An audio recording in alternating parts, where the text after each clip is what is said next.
En tant qu'arbitre de la loi et en toute connaissance de la jurisprudence historique dans ce pays, la race doit être toujours considérée comme une variable. Votre temps est précieux, Maître Keating. Je vous suggère de ne pas le gâcher en présentant des arguments que vous avez déjà formulés.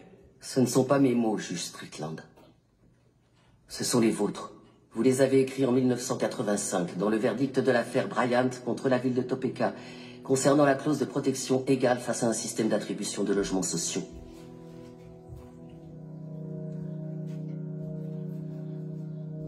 Le racisme fait partie de l'ADN des États-Unis d'Amérique. Et tant que nous fermerons les yeux sur la douleur de ceux qui souffrent de son oppression, nous ne pourrons jamais échapper à ses origines. Le seul garde-fou dont peuvent bénéficier les personnes de couleur, c'est le droit de se défendre, et nous ne leur accordons même pas. Ce qui veut dire que la promesse de l'égalité des droits n'a jamais été remplie.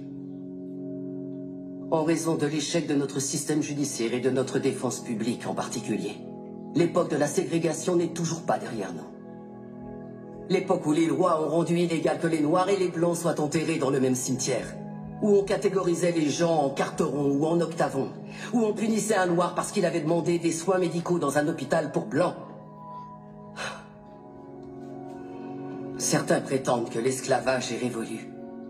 Mais allez dire ça aux prisonniers qui sont parqués dans des cages et à qui on dit qu'ils n'ont pas le moindre droit.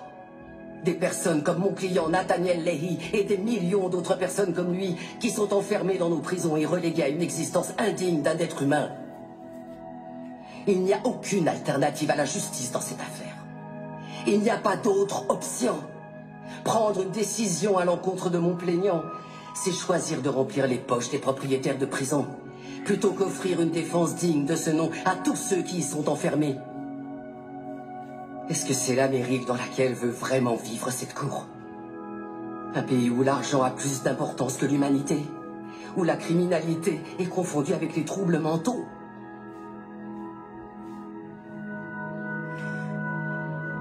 Le 6e amendement a été ratifié en 1791. C'était maintenant il y a 226 ans. Je pense qu'il est donc temps de réellement garantir ces droits à tous nos citoyens.